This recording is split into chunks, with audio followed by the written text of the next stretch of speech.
অতিশরের কুঠি বাড়ি, শান্তির এক দিক, রবির স্মৃতির ছোঁয়ায় ভরা প্রকৃতি যেন নিরন্তন শেখ, পদ্মার স্রোত মাঠের ধান, আকাশ জুড়ে মেঘের পান। হ্যালো বন্ধু, ট্রাভেলের শফিকুল। আজকে গন্তব্য রবীন্দ্রনাথের প্রতিশর, আত্রাই।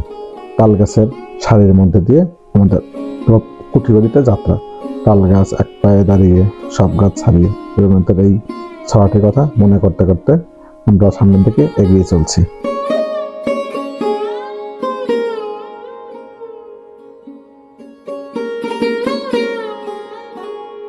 তোমরা যদি আমার চ্যানেলে নতুন হয়ে থাকো তাহলে অবশ্যই একটা সাবস্ক্রাইব এবং লাইক আশা করছি।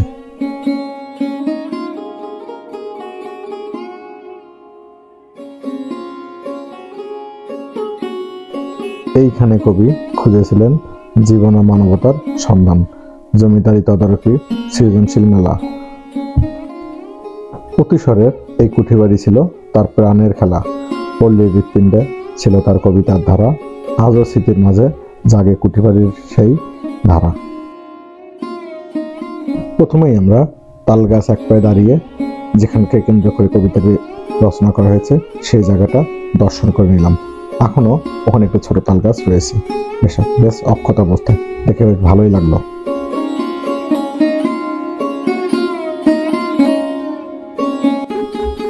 এটি হচ্ছে সেই নদী, যে নদীকে কেন্দ্র করে রবীন্দ্রনাথ লিখেছিলেন, আমাদের ছোট নদী চলে বাঁকে বাঁকে, বৈশাখ মাসে তার হাঁটু জল থাকে।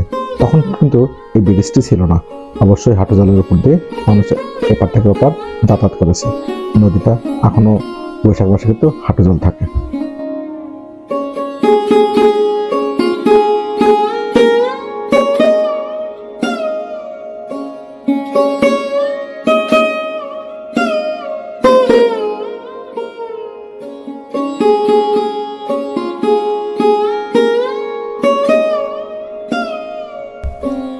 অতিশরের কুঠিবাড়ি, শীতের খেয়াঘাট, তাল গাছ মাথা তোলে, ছায়াদায় মাঠ, পদ্মা তীরে বয়ে যায় সোনার তরী, রবি কবি বসে জীবনের ধারী, মেঘদূত পাঠায় বার্তা দেয় গ্রামান্তরে, পল্লী গ্রামের সুর মেলে গানে তার স্বরে, ধানে তার মাঠ, খেয়া নদী ধান, এইখানে রবি স্বপ্ন পায় প্রাণ।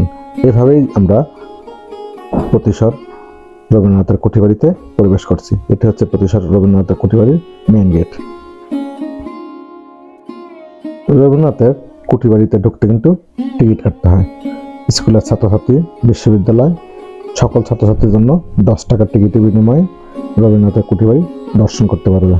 সাধারণ দর্শনার্থীদের জন্য 20 টাকা, ছাড়ভুক্ত সকল দেশের নাগরিকের জন্য 100 টাকা, বিদেশি ছাড়ভুক্তর বাইরে যে কোনো বিদেশির জন্য 300 টাকার বিনিময়ে রবীন্দ্রনাথের কুঠিবাড়ি দর্শন করা যায়।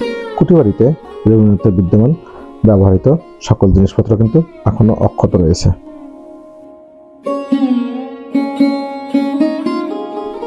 টিকিট কাটার আগেই রবীন্দ্রনাথ প্রতিশরের সৃষ্টিকর্ম কি কি করেছেন তা সুন্দর করে এখানে লিপিবদ্ধ করা আছে। আমরা একটু এক নজর চোখ বুলিয়ে নিলাম এবং ছন্দে ছন্দে তোমাদের পুরো কথাটাই বর্ণনা করব।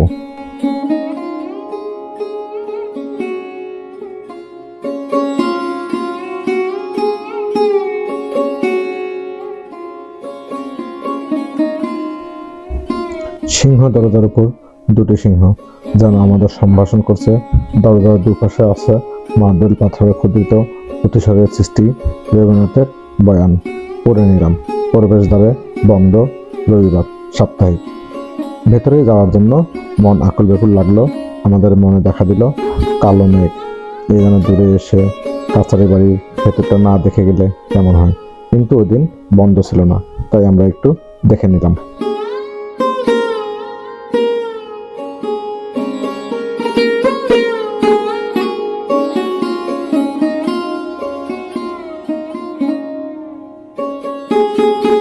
রবীন্দ্রনাথের ব্যবহৃত আরামকেদারা, লোহার সিন্দুক, গোলাপ, বাটখারা, বিভিন্ন চিঠিপত্রের পণ্ডলিপি, পদ্মঘটের নম্বর, জানালায় কাঁচ, বিভিন্ন বস্তু পরম যত্নে সংরক্ষিত আছে।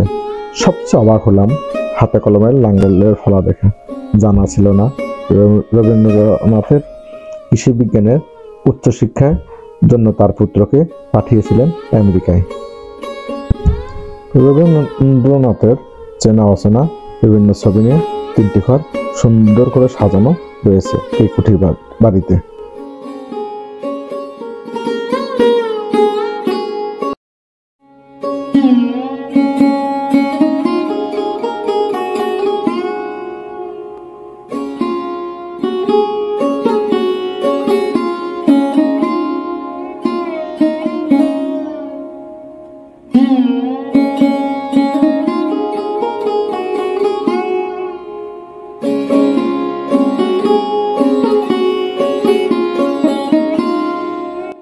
রবীন্দ্রনাথ কৃষকদের মনে প্রাণে ভালোবাসতেন।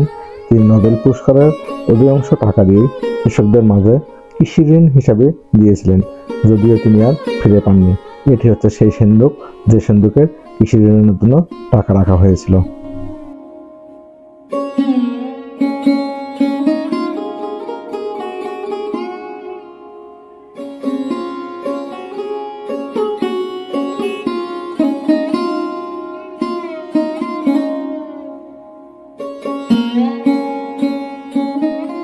বাংলার কৃষকের মান উন্নয়নের জন্য তিনি সবসময় ভাবতেন।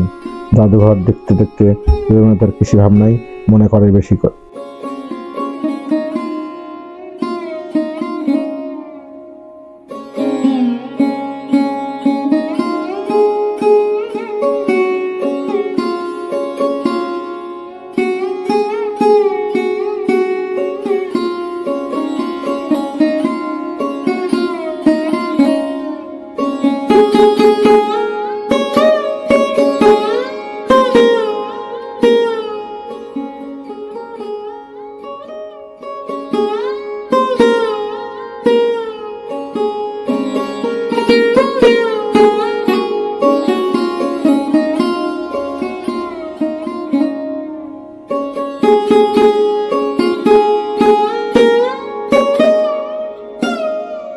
কাছারি বাড়িটি চতুর্ভুজ আকৃতি, মাঝে স্বল্প পরিসরে খোলা লন আছে। এর 3 দিকে ঘিরে ঘরগুলো অবস্থিত।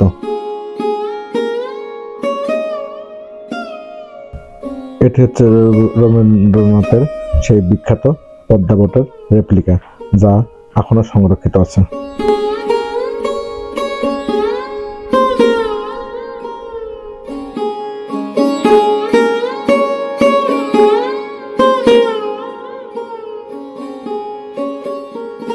এখানে একটু বলে রাখি কিভাবে আসবেন, কোথায় থাকবেন। ঢাকা থেকে আত্রাই যাওয়ার জন্য উপযুক্ত ট্রেন লালমনিরহাট দ্রুতযান রংপুর দিনাজপুরের যে কোনো আন্তনগর ট্রেনে আত্রাই স্টেশনে নেমে সেখান থেকে সিএনজি, অটোরিকশা, ভ্যানে সহজেই যাওয়া যাবে প্রতিসরে। এছাড়া ঢাকা থেকে নওগাঁয় সরাসরি বাস গিয়েছে। বাসে সিএনজি রিজার্ভ করে প্রতিসরে যাওয়া যায়। প্রতিসরে যাত্রী যাপনের জন্য কোনো হোটেল নেই। সরকারি একটি ডাক বাংলো আছে। পূর্ব থেকে অনুমতি না থাকলে রাত্রি যাপন করা যাবে না।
মাঝে স্বল্প পরিসরে খোলা লন আছে।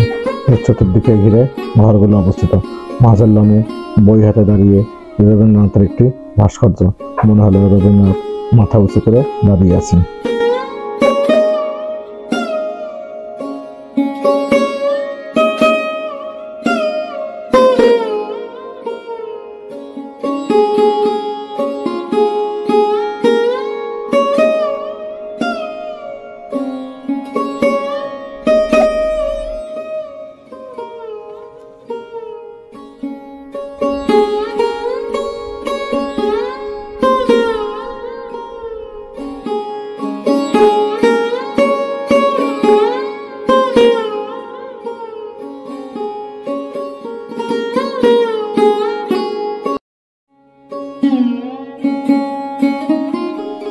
জাদুঘর দেখা শেষ করে আমাদের গন্তব্য শান বাঁধানো পুকুরে ঘাটে এসে বসলাম এবং জায়গাটা বেশ চমৎকার।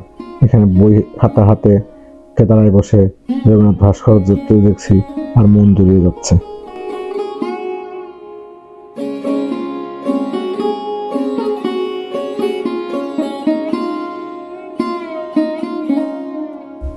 তাল গাছের তালে বসে দেখে প্রকৃতি, কবির কলম মেলে জীবন জগতের নীতি।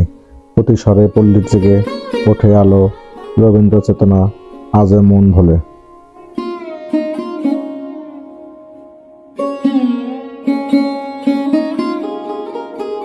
এখন আমরা যে গাছটি দেখতে পাচ্ছি এটি হচ্ছে পোস্তদানা।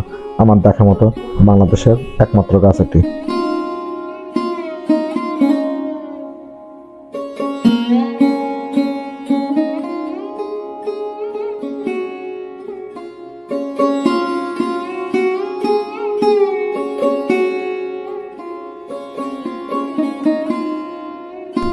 এবার আমাদের গন্তব্য রবীন্দ্র ইনস্টিটিউট দেখতে।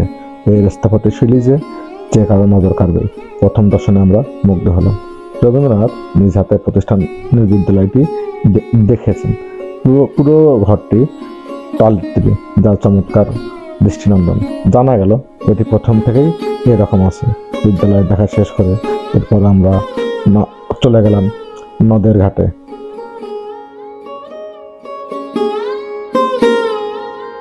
নাগর নদের তীরে গড়ে ওঠে প্রতিসর বাজার। বাজারটি বেশ ছোট, অল্প কয়েকটি দোকান। আমরা সামান্য কিছু নাস্তা করে নিলাম। এটি হচ্ছে নাগরকোট ঘাট। এই নাগরকোট ঘাটকে কেন্দ্র করে রবীন্দ্রনাথ তার অতি প্রিয় পদ্মাবটে করে ভ্রমণ করেছেন। আমরাও তা দেখতে পারি। নাগর, আত্রাই, করতোয়া, গড়াই, পদ্মার স্মৃতির ছিন্নপত্রে পাতায় পাতায় বর্ণনা রয়েছে। রবীন্দ্র প্রেমিক মনে করেন সবসময় দোলা দেয়।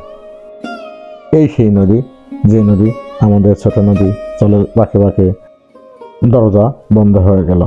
আমরা আমাদের রবীন্দ্র স্মৃতি নিয়ে বাড়ি ফিরে এলাম সন্ধ্যা ধরি ধরি।